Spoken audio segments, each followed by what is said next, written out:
Hey guys, it's Stefania from merch.com. Pretty much every merchant wonders at some point what the volume of a certain item is like, either out of curiosity or because they want to buy a large amount of them to try to manipulate the price for profit. I've gotten plenty of questions about this, and thus I figured I should make a video on my knowledge about it. So in this video I'd like to show you the various ways people use to determine the volume of an item, and I'll point out where many of them go wrong. Now keep in mind that I can be wrong too, and feel free to point this out in the comments if I am, and then we can discuss it. Now the truth is, the only items we have almost complete certainty on are the Holly Wreath, Christmas Scythe, and Turkeys, because Jagex told us the amounts they released them in. Now the reason why I say almost is because some of these were of course fed to pet trolls, alked, or dropped at some point, or they may never even have been taken out of the glowing crackers that they came from, because some people were holding on to those. But this is really only going to be a tiny percentage of the total, and overall this should be really representative of how many of them there are in game. Now the volumes on any other items are always estimates calculated based on many different factors. Most of the time this is pretty vague stuff, and I'd be cautious with taking it seriously, like taking anyone seriously who's claiming to know how much of an item there is in game. Usually there are just so many different factors in the calculations used to determine this. And a lot of them are based on assumptions, or certain factors may have been forgotten or miscalculated. So I'll show you some examples later to give you an idea of how easily you can go wrong here. Of course, we have the top 100 most traded items on the RuneScape Grand Exchange, but this shows you trade volume, not item volume, and it's only there for the most traded items. Now what I mean by trade volume is that you might see an average of 2.6 mil Ascension bolts traded per day here, but it may well be that the same 10k bolts get traded 26 times on that day, which would already be 10% of this total volume, and thus it doesn't mean that there are 2.6 mil Ascension bolts in the Grand Exchange that day. They were simply traded throughout that day. Now another way people like to use to figure out item volumes is by looking into the drop rates of certain items from bosses, or clue rewards from treasure trials, but that's an entirely different thing. But to look into the drop rates, I'll show you this image here. It's an image Jagex released on the 28th of January, which is very interesting. It has the total sum of all of the kill counters since kill counters were released on the 22nd of July 2014. But the problem with this is the sum of all the kill counts, and if you're in a team of 10 that kills a boss, then that kill counts as 10 kills in this table instead of 1. So this means that you can't divide the total amount of kills here by the drop rate and figure out how many of the item there are, as it would be completely wrong. You need to know the average team size to figure out how many bosses were actually killed.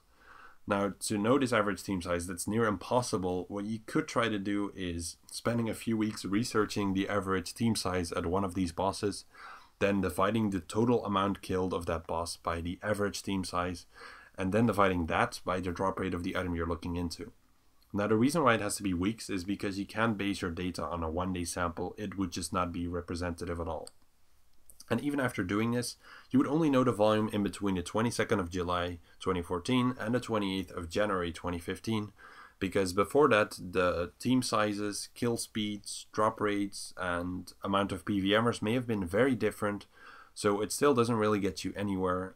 This is usually the case for bosses that in the beginning when they are released, a lot more people go there because the rewards are a lot more valuable, and there's just a lot of hype about it, but that just changes over time. Now let me explain something like this through a random example. Let's say the average team size at Nex is 2 nowadays. Keep in mind that I'm making this one up. I didn't research this or anything. It's just an example for the video. And if this was the case, then it would mean that there were about 1.7 mil kills done in total in between those two dates. Now the drop rate for Virtus Wand, which we're going to use as an example here, is 1 out of 384 kills as confirmed by ModBimbo. So there would be 4,378 Virtus Wands dropped in total in the 190 days between the release of the kill counters and the release of this image. And that would mean about 23 Virtus Wands per day. Now we know Virtus Wands were added to Nex on 20 November 2012, but we also know that her drop rates were changed at some point, that the team size was massive back then compared to now, that a lot more people killed her while the drops were more valuable, and that people kill faster per person nowadays with seismics and abilities. And then I haven't even mentioned the 80k insta-kill darts that were released in September 2014 with the raffle, or the double drop weekends, which brought in a lot of stock. All of these factors majorly mess with any calculations we might want to do, and it makes the total so complex that it's really not viable anymore to get a realistic, accurate amount of Virtus 1s in game. If we went by the 23 per day figure, we'd have to multiply that by the 810 days Nex has been dropping Virtus 1s, and then there would be 18,630 Virtus 1s in game, which is quite likely going to be very wrong after we take those other factors into account at the bottom that we don't really know anything about. So I did the same exercise with made up team size numbers for Ascension crossbows and seismics here.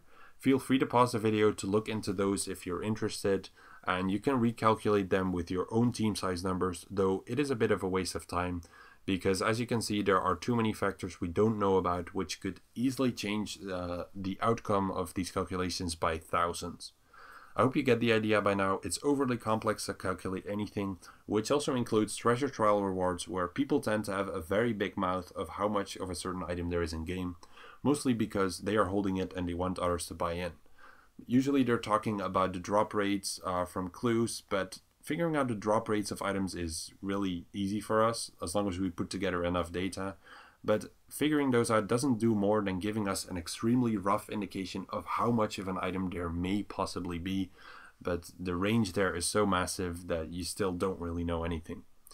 There is, however, one exception where we can get pretty damn close, for which we need to go back to the kill count table, and this exception is Araxi and the Noxious weapons and Spider Leg.